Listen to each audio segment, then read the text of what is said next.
Bien-aimés dans le Seigneur, que pourrais-je vous souhaiter de mieux que une bonne fête de la Pâque? Comme vous savez, depuis ces 3 jours précédant la Pâque, nous avons voulu échanger avec vous pour vous expliquer mieux ce à quoi vous fêtez. Alors, pour ce troisième et dernier numéro, qui coïncide le jour évidemment de la Pâque, nous aimerions donc vous expliquer pourquoi est-ce que nous fêtions la Pâque. Pourquoi je pose cette question?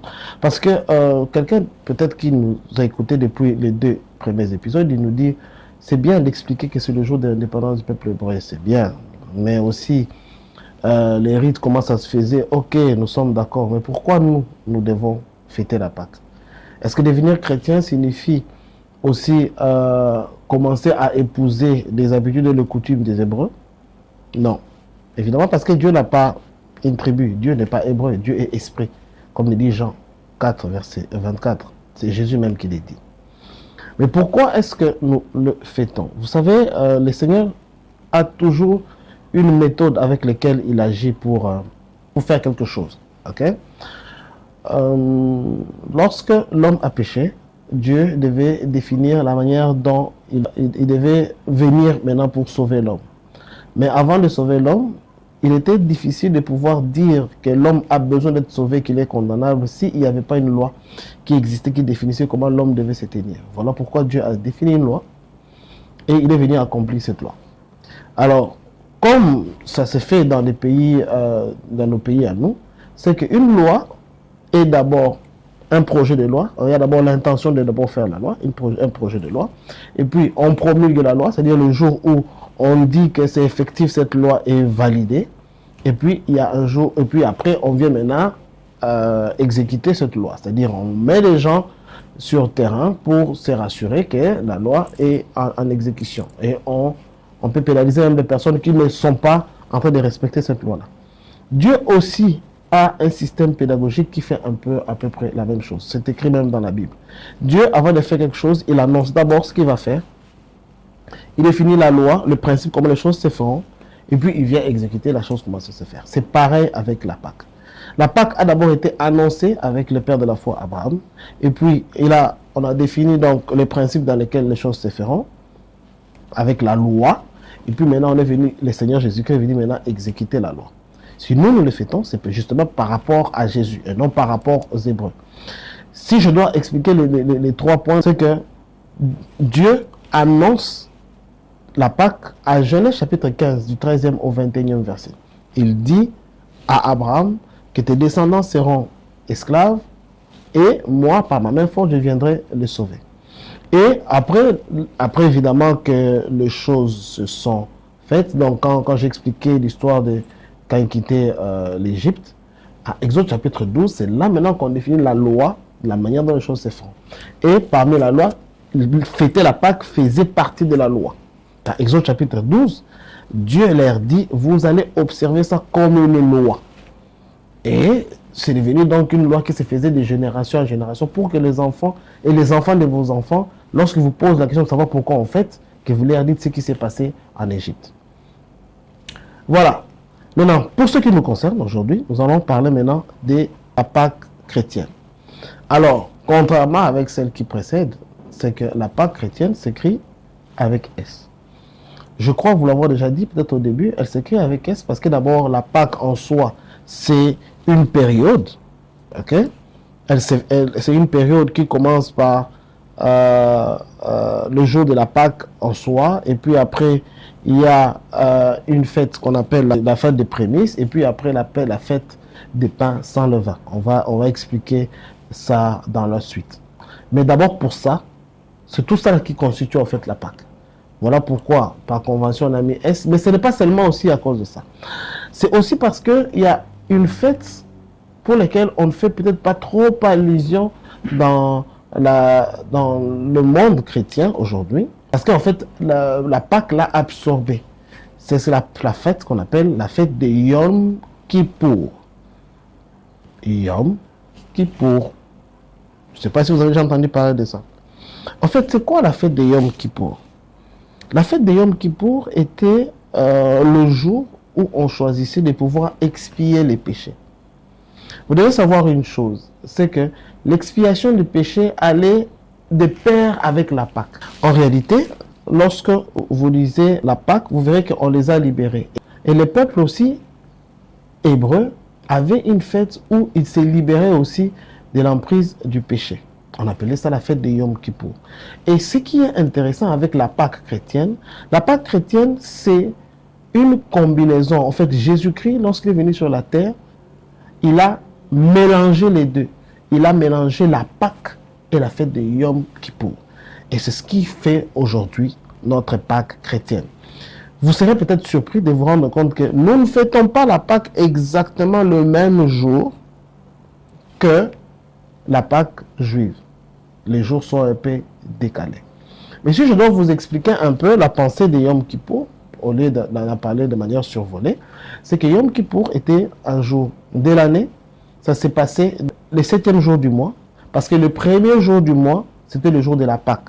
C'est Dieu qui avait instauré ça. C'était l'histoire sortie d'Égypte était devenue comme le premier jour du mois. Un peu la pensée de ne vous souvenez pas des événements passés.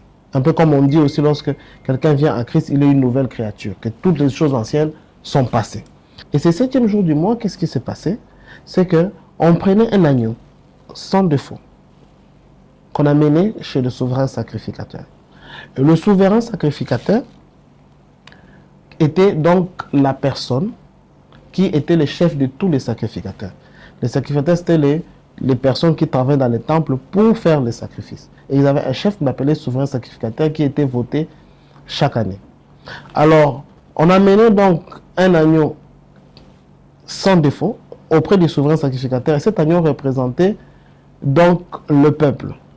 Et qu'est-ce qu'on faisait? On lui imposait les mains. C'est-à-dire, le souverain sacrificateur faisait d'avoir une prière où il mettait sur lui donc tous les péchés du peuple et il imposait les mains sur l'agneau afin que le péché qui est sur lui soit transféré sur l'agneau.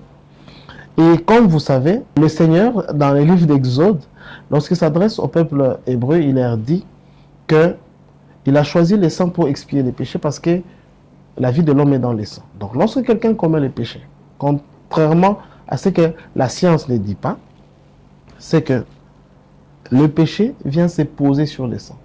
Et expier les péchés consistait donc à immoler l'agneau qui portait les péchés du peuple. Donc on imposait les mains sur l'animal par le souverain sacrificateur afin que, à part cette prière, le péché quitte chez lui et aille sur son sang. Lorsque ça aille sur l'agneau, et quand ça allait sur l'agneau pour expier les péchés, on immolait cet agneau et afin qu'il soit vidé de son sang et que ce sang puisse être jeté pour l'expiation. Et après ça, ce qu'on faisait, c'est qu'on prenait un autre agneau qu'on envoyait à l'extérieur du pays et qu'on libérait pour dire que maintenant, vous êtes libéré du péché que vous avez commis. Parce que c'est vrai que vous étiez pécheur, on a expié ces péchés, maintenant aussi on vous rend libre pour que vous commencez à vaquer normalement dans vos occupations et avec votre relation avec Dieu. Jésus-Christ, dans la Pâque que nous fêtons, a mélangé la fête de Yom Kippour et la fête de la Pâque juive. Voilà pourquoi elle prend le S, en plus du fait que c'était aussi une période. Voilà. Comment expliquer donc ça? En fait, lorsque vous faites une étude comparative entre la fête juive, les fêtes juives et la Pâque chrétienne, vous allez voir qu'il y a ce qu'on appelle de correspondance, c'est-à-dire des événements qui se sont réellement passés bizarrement comme ça. Par exemple, vous allez constater que Jésus-Christ est crucifié, parce que nous fêtons notre Pâque à nous les dimanches, mais la Pâque d'antan ne se fêtait pas, se fêtait avant les Shabbats. Shabbat, c'était un samedi. Et historiquement, on parle souvent, et c'est vrai qu'il y a des polémiques là-dessus, mais la plupart des théologiens conviennent que c'était un vendredi. Donc vendredi, se fêtait la Pâque. Samedi, il y avait les Shabbats, donc personne ne travaillait. Et puis, le jour qui suivait, le premier jour qui suivait le Shabbat, il y avait une autre fête qui s'est fêtée, c'était la fête des prémices. La fête des prémices, c'était une fête qui consistait à donner les premières récoltes à Dieu. Je vous avais dit que Canaan était un peuple qui n'avait aucun cours d'eau. Alors, quand ils avaient des récoltes, ils faisaient deux fêtes. Une fête d'abord où les premières récoltes étaient données au Seigneur, parce que la récolte se faisait toujours en deux étapes. Quelques éléments donnaient déjà des premières récoltes, et puis après il y avait la grande moisson où c'était tout qui était arrivé à maturité. Alors les premières récoltes étaient données donc au Seigneur, on amenait ça au temple, et puis la grande récolte c'était donc ce qu'on appelait la moisson, qui était une grande fête. Alors maintenant, donc Jésus-Christ, écoutez maintenant ces correspondances. Jésus-Christ, le jour où il s'est fait crucifier, c'était le jour de la Pâque. C'était le vendredi du jour de la Pâque. Vous voyez? Jésus meurt parce qu'il symbolisait l'agneau que Dieu avait immolé pour, cette fois-ci, expier les péchés du monde. Alors Jésus-Christ meurt le jour de la Pâque. Il s'est fait crucifier le jour de la Pâque. Et je vous avais dit, après la Pâque, il y avait donc un jour après le Shabbat qui précédait, qui venait après la Pâque, c'était le jour des fêtes, la fête des prémices. Jésus-Christ meurt le vendredi. Le jour des Shabbat, il n'y avait aucune activité, personne ne travaillait. Et le premier jour après les Shabbats, les dames vont pour embaumer Jésus et se rendent compte que Jésus n'est plus là. Jésus ressuscite le jour de la fête des prémices. Donc un jour après le Shabbat qui suit la fête de la Pâque. Pourquoi? Évidemment parce que, comme vous savez, Jésus-Christ est les premiers-nés d'entre les morts, comme dit les Écritures. Donc ça veut dire que Dieu le Père a sémé Dieu le Fils. Et il a d'abord, pour cette sémence, il a d'abord pris le prémisse qui était le Christ, donc le jour de la fête des prémices, qui était la part de Dieu. Voilà pourquoi le Christ est monté vers Dieu. Et il est assis à sa droite. Et 50 jours après la Pâque, il y avait une autre fête. C'était là où se faisait maintenant la grande moisson.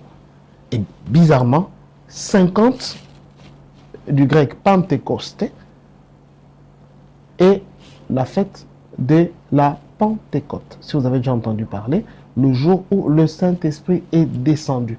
Le Saint-Esprit est descendu exactement 50 jours après la Pâque, qui est la fête de la Pentecôte, qui est en fait la grande moisson. C'est-à-dire Dieu le Père a sémé Dieu le Fils, et il a, pour cette récolte, il a d'abord pris les prémices qui étaient le Christ, qui est allé vers lui, assis à sa droite, et puis la grande moisson qui est l'Église, est venue donc le jour de la Pentecôte. Et voilà. Si nous fêtons aujourd'hui la Pâque, nous ne la fêtons pas comme la Pâque juive, parce que d'ailleurs ça ne se fête même pas le même jour. Je vous ai démontré que la Pâque juive se fêtait le vendredi. Nous la fêtons les dimanches. Pourquoi nous la fêtons les dimanches? Parce que Jésus-Christ est ressuscité un jour après le Shabbat. Donc, le dimanche, le premier jour de la fête des prémices. Et nous, quand nous fêtons, en fait, notre Pâque à nous, ce n'est pas un agneau. Notre Pâque à nous, c'est le Christ. Et le Christ, dans l'œuvre qu'il a fait en mourant à la croix, il a en fait ça le jour de la Pâque. Il est ressuscité le jour des prémices. Mais en fait, Jésus-Christ, ce qu'il a fait le Yom Kippour. En réalité, en fait, Dieu le Père a amené son agneau tel que Jean l'avait dit. Voici l'agneau de Dieu qui ôte les péchés du monde. Dieu, ce n'était pas l'agneau du peuple, mais c'était l'agneau de Dieu. Donc Dieu a amené son agneau. Ok? Et il a fait immoler. Pourquoi je dis qu'il a immolé? Parce que Jésus-Christ est mort par hémorragie, parce qu'il était crucifié à la croix. Jésus-Christ s'est fait crucifier à la croix et il s'est vidé de tout son sang. La preuve en est que lorsqu'on voulait l'achever, on a mis une lance ici. Ce n'est pas le sang qui a coulé, mais c'est de l'eau qui a coulé. D'abord un peu de sang, et puis après plus de l'eau qui est restée, parce qu'il n'avait plus le sang dans son corps. Donc il s'était vidé de tout son sang. Ok? Et je vous avais dit dans le Yom Kippour, il y avait deux choses qui se faisaient. On amenait l'agneau qu'on immolait, parce qu'il fallait le vider de tout son sang. Mais il y avait encore un deuxième qu'on a envoyé, libre, pour dire que maintenant, vous êtes libre.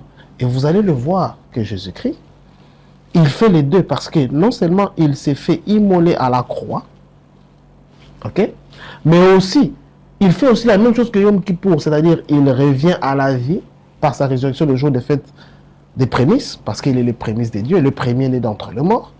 Mais aussi, ce qui est impressionnant, c'est qu'il ne ressuscite pas seulement, ok, mais il monte et il se met à la droite du Père. Pourquoi il monte et il se met à la droite du Père? C'est l'image, en fait, dans le Yom Kippour, où on prenait les boucs qu'on amenait à la sortie du peuple et puis on les libérait. À la sortie du pays et on les libérait. Et nous les pays, c'est sur la terre, on les libère et donc il est monté auprès du Père.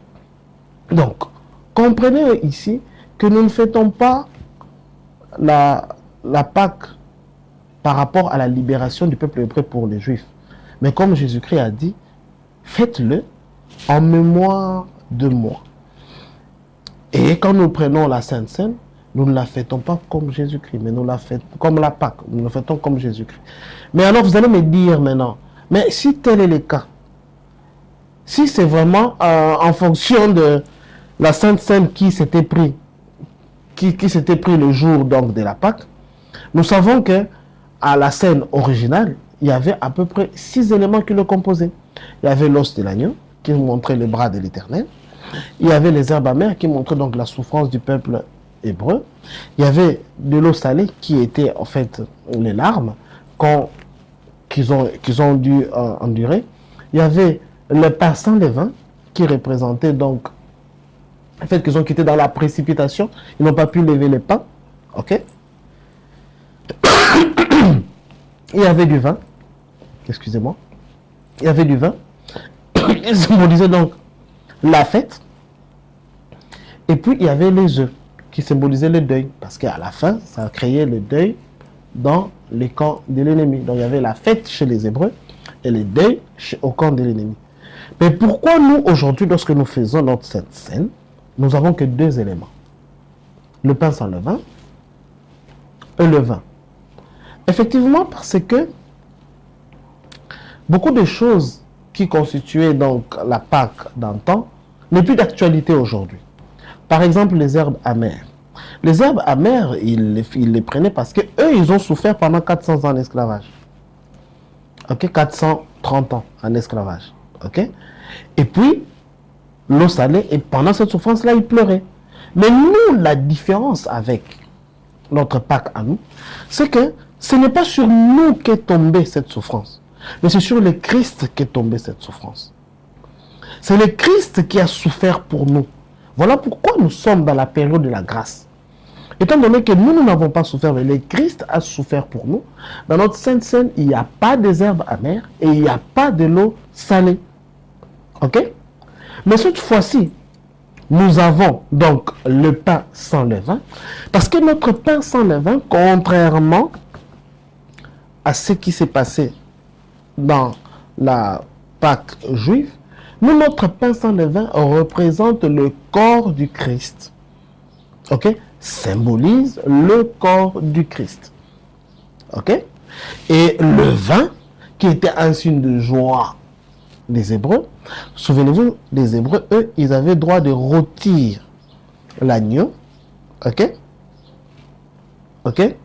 Ils avaient le droit de rôtir l'agneau parce qu'il ne fallait même pas qu'il y ait une seule goutte de sang.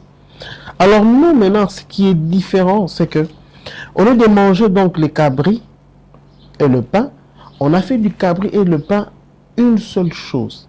En fait, le pain sans levain, c'est en fait le corps du Christ qui est notre agneau. Ok? Et que nous prenons.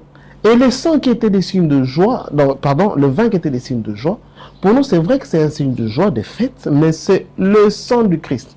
Contrairement à eux qui ne devaient pas prendre le sang de l'agneau, parce que la vie de l'homme est dans le sang, nous prenons le sang du Christ parce que justement, nous voulons avoir la vie de Dieu, le Zoé, comme on dit, qui est dans le sang du Christ.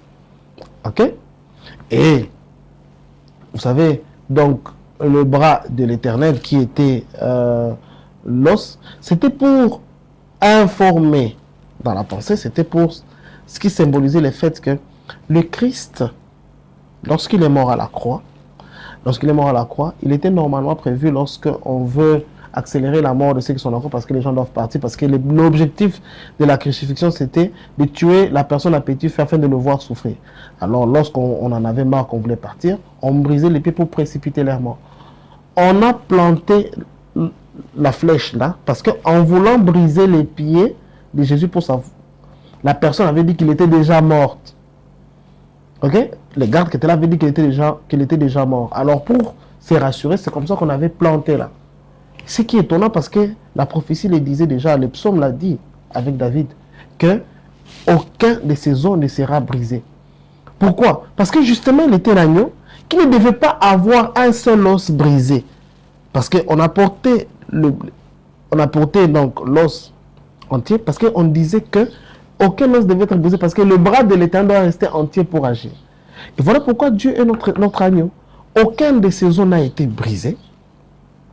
Ok? Comme le disait donc la loi. Et vraiment, de manière vraiment étonnante, Jésus-Christ n'a pas été brisé. Plutôt, on a mis la lance afin que nous sachions, nous qui venions après, qu'il s'était réellement vidé de tout son sang parce que l'eau avait coulé. Voilà donc ce qui était important de savoir. Vous savez donc aujourd'hui que notre Pâques à nous, c'est le Christ. Et le Christ avait aucun os brisé, ce qui symbolisait les os. On n'a pas des herbes amères, on n'a pas de l'eau salée, parce que c'est par ces meurtrissures que nous avons été guéris.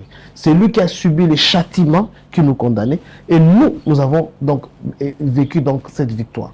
Ainsi, il ne nous reste que le pain sans levain, qui est symbolisé par son corps que nous prenons, et le vin, qui est donc son sang que nous prenons, afin que sa vie, que son Zoé, vienne habiter en nous. Voilà donc notre Pâques à nous. Nous prenons que du pain sans levain et du vin, parce que ça symbolise le corps du Christ et le sang du Christ, que nous prenons afin que sa vie vienne habiter en nous. Et nous ne fêtons pas le jour de la Pâque juive, mais nous fêtons donc le jour, en réalité, de la fête des prémices, parce qu'il est le premier-né d'entre les morts. Et nous avons donc décidé, normalement, que nos cultes en nous ne se fassent plus le Shabbat, mais ça se fasse donc le dimanche, parce que le Christ est né, donc est ressuscité, devrais-je dire, le dimanche. Donc, un jour après le Shabbat de la Pâque. Notre Pâque à nous, c'est Jésus-Christ, et c'est ce que nous célébrons chaque jour de la Pâque. Et si je dois vous faire donc les petits récapitulatifs, souvenez-vous et n'oubliez jamais, Jésus-Christ est mort, a été immolé donc le jour de la Pâque juive. Il est ressuscité le jour des fêtes des prémices. Et puis, un jour après la fête des prémices, c'était donc ce qu'on appelle la fête des pains sans levain. Jésus-Christ a vécu avec nous pendant la fête des pains sans levain. Il est resté avec eux pendant 40 jours, les enseignants les choses du royaume.